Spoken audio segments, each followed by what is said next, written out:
Looking at the past and the present and what's making history, it's another episode of Historic.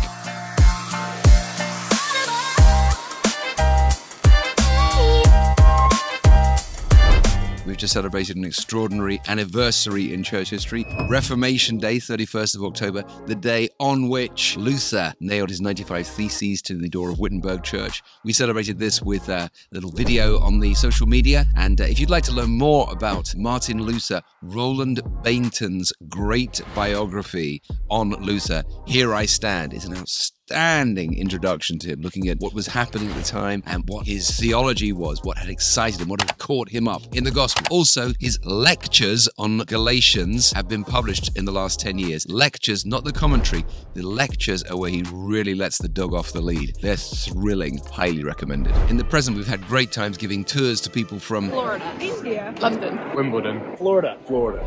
We also had the privilege of having Conrad Mbewe on our podcast. Ken Brownell interviewed him, talking about his favorite books. I also had the privilege of interviewing J.D. Greer and Philip Eveson, whose podcasts are now available on our longer form podcast at christianheritagelondon.org. It is always fascinating and striking to hear the same themes coming up from our guests. It so encourages you that there isn't any special silver bullet that these great men have.